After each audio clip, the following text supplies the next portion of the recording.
Bienvenue dans ce magazine de la chaîne et avant de découvrir tous ceux qui vont commenter l'actualité avec nous, voyons le sommaire de cette émission. D'abord, les finalistes de la Ligue des Champions et de la Coupe de la Confédération sont connus. Nous analyserons tout à l'heure les chances de ces équipes. Le football tchadien est dans l'impasse depuis l'ère de Namaseng Togo et des Jafeten d'Oram. Ce football ne s'est jamais relevé. Les causes dans quelques instants. Et puis le Rwanda se prépare pour son championnat, mais nous parlerons aussi de futsal et nous vous emmènerons à Monaco. Il y a une belle armada de footballeurs originaires du continent. Et puis le dossier Serge Aurier sera aussi, traité dans la dernière partie de cette émission. Notre invité, il s'agit d'Ondo Ebe Valérie, qui est ancien conseiller du ministre de la Jeunesse et des Sports du Gabon. Bonsoir, Valérie. Bonsoir, José. Oui, ancien footballeur aussi, hein? Oui, ancien footballeur international, capitaine de l'équipe nationale du Gabon, avec la particularité d'avoir été capitaine d'Azingo et des Panthères. Ce n'est pas rien. Merci. Il y a également avec nous nos éditos, Bilal Nedman. Bilal, bonsoir. Bonsoir. Bonsoir à tous, messieurs. Bonsoir, José. Bilal qui a le sourire. Toujours. Il nous a dit déjà pourquoi. Parce que son équipe a gagné pendant le week-end en Europe. Et puis il y a Roger. Oui, il a chambré pas mal de personnes déjà. Allez, Roger Toto qui est avec nous. Roger, bonsoir. Roger. Bonsoir, José. Bonsoir à tous. Un ancien léopard qui a démarré sa carrière à 15 ans. C'est très tôt, vous avez aussi connu une grosse blessure. Ouais, malheureusement, mais moi je suis passé par là, mais bon, je suis quand même satisfait par rapport à la petite carrière que j'ai faite. Oui, il y a une belle carrière également. La question de l'AFC qui remportera la Ligue des Champions et la Ligue et la Coupe de la Confédération. Vous n'hésitez pas, vous réagissez comme d'habitude sur Facebook, Africa24 TV ou sur Twitter avec le hashtag Africa24. Bien entendu, tout au long de cette émission et en fin d'édition, nous allons donner les réponses. Avant de développer, Coupe d'Afrique des clubs, pour commencer, c'est l'épilogue justement, donc, et on connaît les finalistes. Juste après ce jingle, on en parle.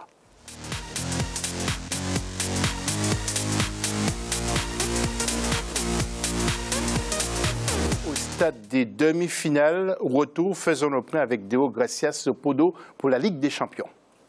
Le club égyptien du Zamalek et le sud-africain Mamelodi Sundowns ont validé samedi 24 septembre leur ticket pour la finale de la Ligue des champions d'Afrique. Les deux formations s'affronteront les 14 et 21 octobre 2016 lors de l'ultime étape de la compétition. Ce duel Afrique du Nord-Afrique australe va donc opposer les deux meilleures équipes du continent, à savoir Mamelodi Sundowns, vainqueur de Zesco United de la Zambie 2-0, et Zamalek, battu par le Wydad Casablanca 5-2, mais qualifié sur l'ensemble des deux manches. Les Égyptiens du Zamalek étaient sortis vainqueurs 4-0 de la demi-finale aller qui les avait opposés aux Marocains du Wydad Casablanca. Et puis, demi-finale également de la Coupe de la Confédération. Il y avait plus de suspense. Faisons le point également avec la rédaction d'Africa 24. Et c'est de nouveau Deo Gracias Podo qui nous en parle. Le Mobéjaïa et le TP Mazembe se sont qualifiés pour la finale de la Coupe de la Confédération africaine de football. Les Congolais du TP Mazembe en demi-finale retour de la compétition disputée dimanche 25 septembre à Lubumbashi ont réussi à concéder un score vierge, synonyme d'élimination pour les Tunisiens de l'Étoile sportive du Sahel, tenante du titre. Dans l'autre demi-finale, les Marocains du FUS Rabat n'ont pas réussi à accéder au dernier round de la compétition. Le match nul, un but partout concédé à domicile a offert l'avantage aux Algériens du Mobéjaïa. Déjà, à l'aller, les deux clubs n'avaient pas pu se départager. Score final, 0 but partout. Nous allons voir maintenant les tableaux avec les résultats. Vous allez tout d'abord constater bien que les Sud-Africains de Mamelodi Sundowns ont battu les Zambiens de Zesco United 2-0, 2-1 pour Zesco. C'était à l'aller. Et puis les Marocains de Wydad Casablanca ont battu les Égyptiens de Zamalek 5-2, 4-0 à l'aller pour Zamalek. Donc finale de cette Ligue des Champions, le 14, Mamelodi contre Zamalek et le 21 octobre, Zamalek contre Mamelodi. Nous allons passer au tableau de la Coupe de la Confédération avec justement les Congolais du TP Mazembe et qui ont fait match nul avec les Tunisiens de l'Étoile de Sahel, 0-0, un but partout à l'aller. Donc le TP Mazembe avait bien joué. Et l'autre demi-finale avec Union Sport, Fous Rabat fait match nul avec donc les Algériens de Béja, un but partout à l'aller. Ils ont fait match nul 0-0. Alors Valérie, la première question est adressée à vous. Est-ce que vous avez connu cette compétition ? Oui.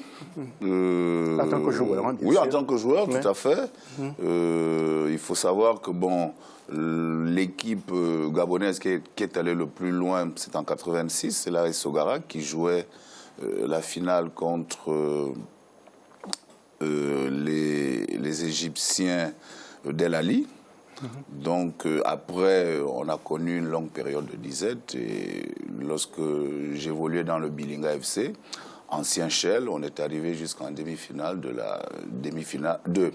la CAF, celle qu'on appelle la CAF aujourd'hui, c'était la coupe des vainqueurs de coupe à l'époque. Hein, et on s'arrêtait généralement lors de la Champions League africaine, on s'arrêtait en quart de finale, ce qui veut dire quand même que pendant ce temps-là, le Gabon disposait des équipes les meilleures, puisqu'en quart de finale, c'est les 8 meilleures équipes africaines. Donc c'est une compétition, ce sont des compétitions qui ont évolué, notamment sur l'aspect sportif, parce qu'il faut savoir que la surmédiatisation du football africain a fait en sorte qu'on arrête avec un certain nombre de choses qui ont beaucoup retardé, notamment l'arbitrage, qui a beaucoup retardé le football africain. Et puis évidemment, ces dividendes financiers qui sont octroyés au club, c'est quelque chose d'appréciable qui permet au club de se développer. Donc on espère que ça va s'accentuer. Et puis peut-être comme l'UEFA, mettre une compétition pour les jeunes en Champions League africaine, ce serait également intéressant. Et pour les femmes aussi, c'est ce que disent certaines Tout à fait. téléspectatrices du continent.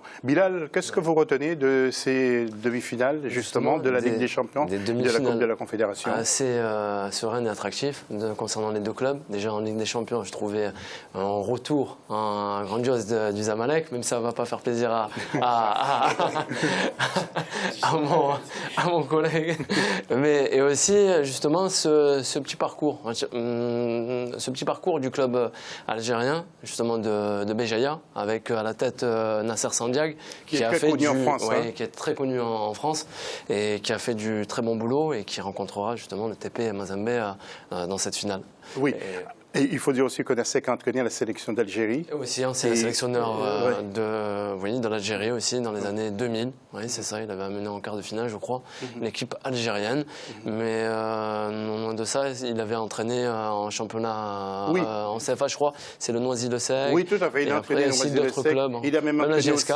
aussi GSK Kabylie. Et également, ça ne s'est pas bien passé. Ouais. Alors, le TP Mazembe qui est toujours là, même si c'est en Coupe de la Confédération. Bien sûr, non, les TP Mazembe sont toujours là, mais je veux aussi revenir par rapport à Zamalek, le match qui a eu ce week-end. Quel rebondissement, parce qu'en voyant le match aller, Zamalek qui gagne 4-0, et puis Ouida, match retour qui arrive à gagner 5-2, et c'est impressionnant. Donc il y avait du suspense jusqu'au bout, même là, Mazembe contre...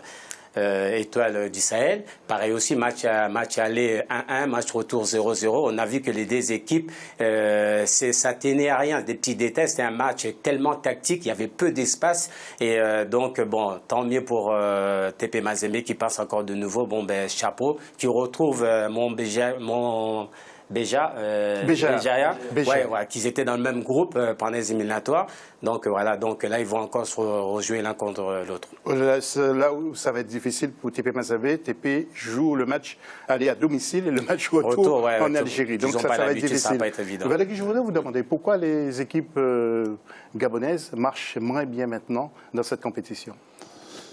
Déjà vous savez que le football, l'acteur principal, c'est le joueur. Donc lorsqu'on n'a pas le talent ou les talents nécessaires, il est difficile d'être compétitif, voire performant sur la scène africaine. Et puis évidemment, le fait que beaucoup de clubs gabonais ne se sont pas restructurés, donc sont restés sur un format vieux, ce qui fait aujourd'hui que, par exemple, au niveau de la formation, il n'y a plus, évidemment, tout ce qui se faisait de manière à faire en sorte que nous ayons le renouvellement humain, Donc aujourd'hui, cela fait en sorte que sur l'échiquier continental, on ne soit pas performant, avec évidemment le fait que beaucoup de sociétés publiques, parapubliques se sont retirées du football, donc forcément que financièrement, c'est l'État qui supporte, avec tous les problèmes que connaît le pays, voire le continent, c'est assez compliqué quand même. Voilà, vous êtes ancien conseiller du ministre des Sports, on revient vers vous tout à l'heure. En 2 mots. La question, je voulais savoir, parce que le football gabonais, c'est un football professionnel, puisque je sais qu'il y a pas mal de joueurs africains, ils y vont au Gabon parce que ils sont payés. Donc je voulais savoir. Là, il faut être vraiment court, parce que sinon on va perdre du temps. Bon, professionnel, c'est vrai, mais il faut dire qu'on a mis un peu la charrue avant les bœufs. Il fallait mettre un certain nombre de mesures pour accompagner justement ce professionnalisme. Donc on le sait également que les meilleurs joueurs africains viennent en Europe. Donc il est difficile d'avoir un premier choix qui vienne jouer au Gabon. Donc c'est des joueurs, de mon point de vue, qui ne peuvent pas tirer notre championnat vers le haut ou notre football vers le haut. Mais bon, il faut faire avec. Mais c'est d'abord aux Gabonais, c'est d'abord au club gabonais de se remettre en place dans la formation pour pouvoir avoir les joueurs qu'il faut. OK.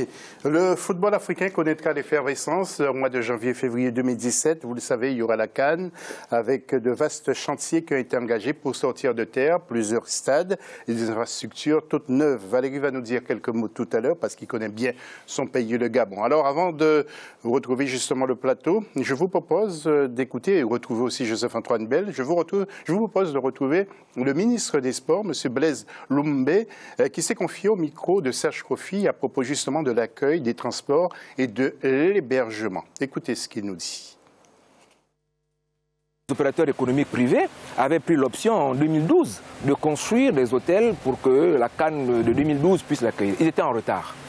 Vous imaginez bien, depuis 2012, l'eau a coulé sur le pont, ces hôtels sont prêts aujourd'hui. Donc les capacités d'accueil au niveau de Libreville répondent parfaitement.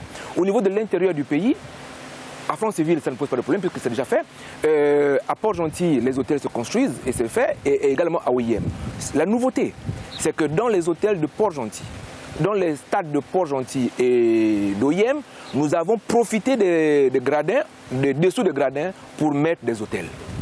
Voilà, Blaise Loumbe. Valérie, vous l'avez quitté ou bien c'était ce ministre qui était là au moment où vous étiez conseiller du ministre des Sports? Oui, c'est sous son règne, enfin si je peux le dire. Pourquoi vous êtes parti? Pourquoi vous l'avez quitté? Bon, parce que simplement, quand on est conseiller, il y a une partie politique et une partie administrative. Donc je n'avais rien demandé. Et on ne m'avait également rien proposé. Donc c'est une nomination qui, je peux le dire, m'a admirablement surpris. Et puis j'ai dû, comme dans toute chose, à un moment donné, être relevé de mes fonctions. Donc je pense qu'on s'est quitté en bon terme. Donc, voilà. Nous avons Joseph-Antoine Bell avec nous. En ligne, Joseph, bonjour. Bonjour. Bonsoir. Bonsoir, José, bonsoir. Oui, Joseph, nous avons Valérie Ando-Ebé qui est avec nous, ancien conseiller du ministre de la Jeunesse et des Sports. Est-ce que vous pensez que tout est en place maintenant pour la CAN 2017 au Gabon?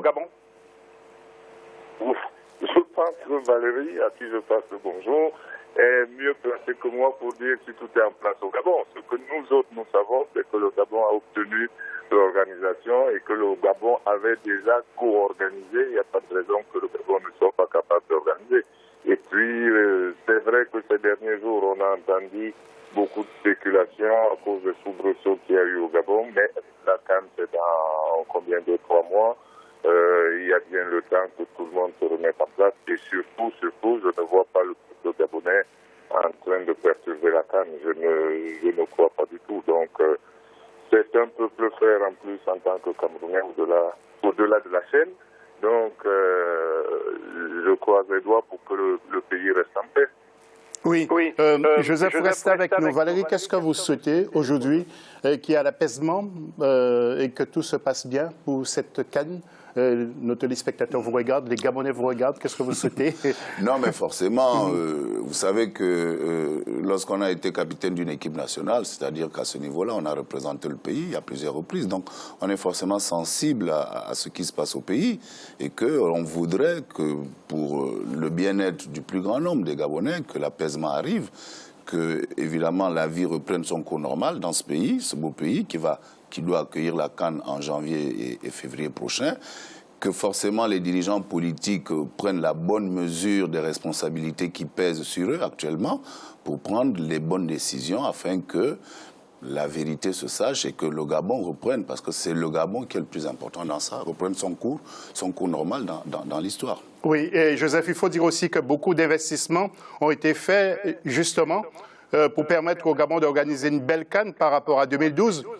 où il y avait déjà un superbe stade à Libreville. Il y a encore mieux. Oui, José, il faut quand même dire une chose.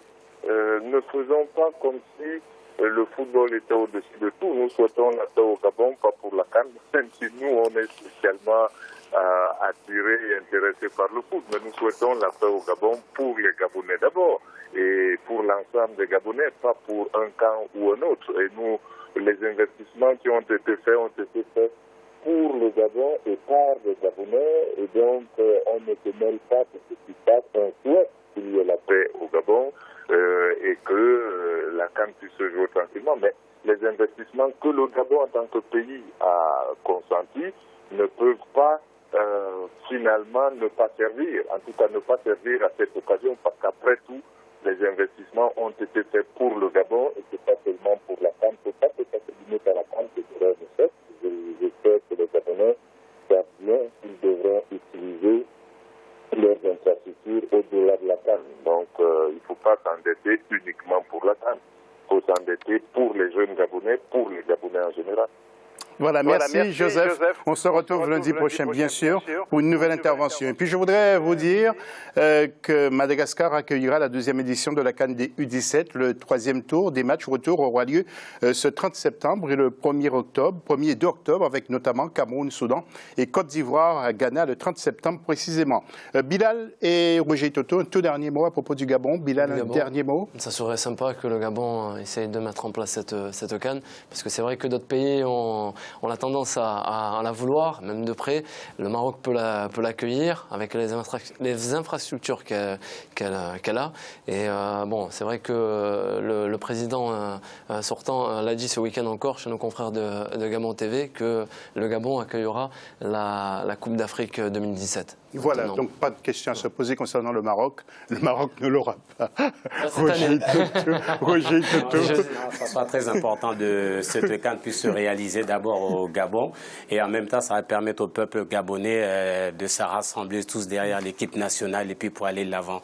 Par rapport à l'image du Gabon, ça va être très très important. Voilà, c'est la fin de la première partie de cette émission. On se retrouve tout à l'heure avec le même plateau et cette fois-ci, nous allons parler du Tchad, où ça va très très très mal pour son football.